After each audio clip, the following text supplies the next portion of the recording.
మన రాష్ట్ర రాజధాని అమరావతికి చట్టబద్ధత కల్పించాలని కోరుతూ గత నెల 28వ తారీఖున మన ప్రియతమ ముఖ్యమంత్రి వర్యులు శ్రీ నారా చంద్రబాబు నాయుడు గారి ఆధ్వర్యంలోని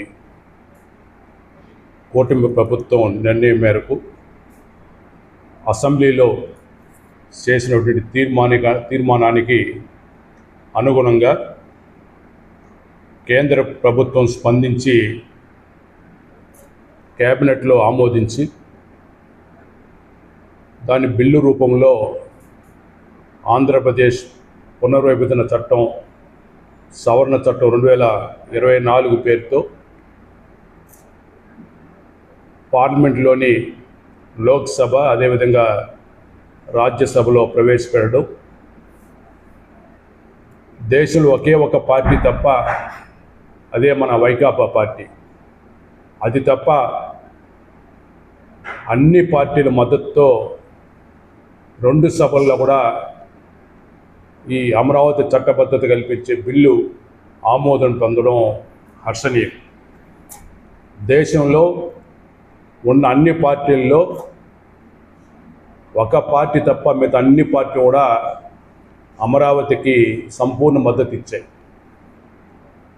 దేశంలోని అన్ని పార్టీలది అమరావతి పైన ఒకే మాట ఒకే బాటగా నిలిస్తే, మన రాష్ట్రంలో ప్రజల చేత ఓట్లు వేయించుకున్నటువంటి వైకాపా పార్టీది మాత్రం విధ్వంసం బాటగానే మిగిలింది. మొదట అసెంబ్లీ తీర్మానం కోసం ప్రవేశపెట్టినటువంటి ప్రత్యేక సమావేశానికి జగన్మోహన్ రెడ్డి కానీ అదేవిధంగా వైకాపా ఎమ్మెల్యేలు రాకుండా డుమ్మా కొట్టారు. ఆ తర్వాత ఈ చట్టబద్ధత బిల్లు లోక్సభలో ప్రవేశపెట్టినప్పుడు చర్చల్లో పాల్గొన్నటువంటి మిథున్ రెడ్డి గారు అక్కడ అమరావతిని మద్దతు ఇవ్వకుండా సంబంధం లేని ఆరోపణలు చేయడం, వాకౌట్ చేసి తన వ్యతిరేకతను పార్టీ తరఫున వ్యక్తం చేశారు. అదేవిధంగా నిన్న రాజ్యసభలో చూసినప్పుడు వైకాపా పార్టీ తరఫున చర్చలో పాల్గొన్నటువంటి రాజ్యసభ సభ్యులు వైవి సుబ్బారెడ్డి గారు కూడా అదే పందాన్ని కొనసాగించి రాజ్యసభలో కూడా వ్యతిరేకించి మరి బయటికి రావడం కూడా జరిగింది. ఏదేమైనా వైకాపా పార్టీ సమర్థించకపోయినా మద్దతు ఇవ్వకపోయినా ఈరోజు చంద్రబాబు నాయుడు గారికి ఉన్నటువంటి బ్రాండ్ ఇమేజ్తో నరేంద్ర మోడీ గారి సహకారంతో, అమిత్ షా సహకారంతో దేశంలోని అన్ని పార్టీలు సంపూర్ణ మద్దతు ఇచ్చి ఈ బిల్లు పాస్ చేశారు. కాబట్టి ఇక అమరావతి మన రాజధానిగా, ప్రజా రాజధానిగా, శాశ్వత రాజధానిగా ఉంటుంది. గౌరవ రాష్ట్రపతి గారి ఆమోద ముద్ర లభించగానే గెజెట్ నోటిఫికేషన్ విడుదల చేస్తారు. మరి ఆ రోజు నుంచి కూడా ఈ సవరణ చట్టం అమల్లోకి వస్తుంది. సవరణ చట్టం ప్రకారం 2024 జూన్ 2వ తారీఖు నుంచి ఆంధ్రప్రదేశ్ రాజధానిగా అమరావతి కొనసాగుతుంది. తర్వాత అమరావతిని రాజధానిగా ఎవ్వరు కూడా టచ్ చేయలేరు. ఒక పక్క లోక్సభలో చర్చ జరుగుతుంటే మరి అదే రోజు పని కట్టుకొని మరి వైకాపా అధినేత మాజీ ముఖ్యమంత్రి వర్యులు శ్రీ జగన్మోహన్ రెడ్డి తాడేపల్లి ప్యాలెస్లో ప్రెస్ మీట్ పెట్టుకొని మళ్ళీ అమరావతి పైన విషం చెమ్మడం ప్రారంభించాడు. బిల్లు పాస్ అయిపోతుంటే జీర్ణించుకోలేకుండా అక్కసుతో ప్రెస్ మీట్ పెట్టి ప్లాన్ ఏ వైజాగ్, ప్లాన్ లేకపోతే ప్లాన్ బి మావి గన్ అని చెప్పి ఒక కొత్త పదాన్ని సృష్టించాడు.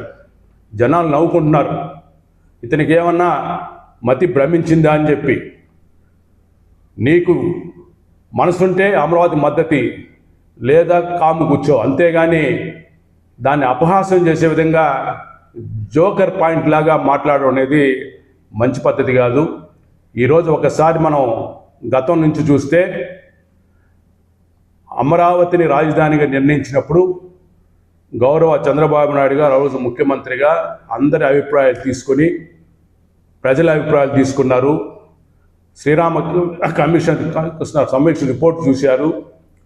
అందరికీ ఆమోదయోగ్యంగా రాష్ట్రం నడిబొడ్డున అమరావతిని రాజధానిగా ప్రకటించడం జరిగింది. ఆనాడు మద్దతు ఇచ్చారు జగన్మోహన్ రెడ్డి గారు అసెంబ్లీలో. తర్వాత అధికారంలోకి వచ్చిన తర్వాత ఊసరవెల్లి రాజకీయం మొదలుపెట్టాడు. ఈరోజు అమరావతి పైన జగన్మోహన్ రెడ్డి గారిది ఊసరవెల్లి రాజకీయాలు. అధికారంలోకి వచ్చినప్పటి నుంచి అమరావతి పైన కక్షగట్టి విధ్వంసానికి మొదలుపెట్టి ఆ 5 సంవత్సరాలు కూడా ఎలాంటి అభివృద్ధి కార్యక్రమాలు చేయకపోగా రాజధానిని ఇక్కడి నుంచి తరలిస్తాను, దీన్ని కేవలం శాసనసభ మాత్రమే ఉంటుంది, పరిపాలన రాజధాని వైజాగ్ తీసుకెళ్తాను, న్యాయ రాజధాని ఇంకో కర్నూలు తీసుకెళ్తానని చెప్పి 3 ముక్కలాట ప్రారంభించి అమరావతిని చంపడానికి ప్రయత్నం చేశాడు.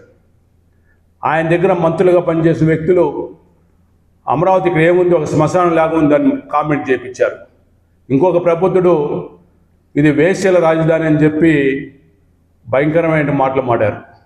ఆ విధంగా అమరావతి నివాసులందరినీ కూడా అవమానపరిచే విధంగా మాట్లాడారు. అక్కడ అభివృద్ధి కార్యక్రమాలు చేయకపోగా తెలుగుదేశం ప్రభుత్వంలో వేసిన రోడ్లను జేసీబీలు పెట్టి తవ్వి ఆ కంకను కూడా దోపిడీ చేసుకునే దుర్మార్గులు వైకాపా పార్టీ అనుచరులు. ఇది చాలా దుర్మార్గం. వీళ్ళు మొదటి నుంచి కూడా అమరావతి పైన కక్షగట్టి అమానుషంగా ప్రవర్తిస్తున్నారు. ఇది మంచి పద్ధతి కాదు. మరి నిన్న జగన్మోహన్ రెడ్డి మళ్ళీ ఒక మాట మాట్లాడాడు.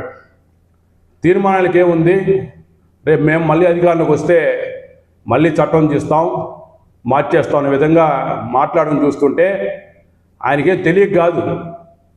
పార్లమెంట్ సాక్షిగా పార్లమెంట్ చట్టంతో అమరావతి శాశ్వత రాజధానిగా రూపాంతరం చెందుతాను. దీన్ని కదిలించడం మార్చడం ఎవరి తరం కాదు. జగన్మోహన్ రెడ్డి గారు కూడా ఆ విషయం తెలుసు. అయినా కూడా ఇక అమరావతిలో మళ్ళీ పెట్టుబడులు రాకూడదు, పెట్టుబడులు పెట్టే వాళ్ళు భయపడించాలని చెప్పి దుర్మార్గమైన ఆలోచనతోనే మరి వస్తే నేను మారుస్తాను, మావిగా నేను పెడతానని చెప్పి డ్రామాలు మొదలుపెట్టాడు. మీరు ఎన్ని కుట్రలు చేసినా ఎన్ని బెదిరింపులు చేసినా అమరావతి అభివృద్ధి ఆగదు. కూటమి ప్రభుత్వం కేంద్ర సహకారంతో దృఢమైన సంకల్పంతో ఉంది. మీరు గతంలో కూడా అమరావతి నిధులు రాకుండా, ప్రపంచ బ్యాంకు నిధులు రాకుండా, హడ్కో నిధులు రాకుండా తప్పుడు మెయిల్ పంపించారు, తప్పుడు ప్రచారాలు చేశారు, వచ్చే ఇన్వెస్టర్లను భయపడిచ్చారు. అయినా కూడా అవేమీ జరగవు. ప్రపంచ బ్యాంక్ నిధులు వచ్చాయి, హడ్కో నిధులు వచ్చాయి, పెట్టుబడిదారులు వస్తున్నారు. తప్పకుండా అమరావతిని హైదరాబాద్ కంటే కూడా మంచి మెరుగైన రాజధానిగా, ప్రపంచ స్థాయిలో ఒక మంచి రాజధానిగా తీర్చిదిద్దడానికి చంద్రబాబు నాయుడు కంకణం కట్టుకున్నారు. మేము ప్రజలకు ఒకటే మనవి చేస్తున్నాం.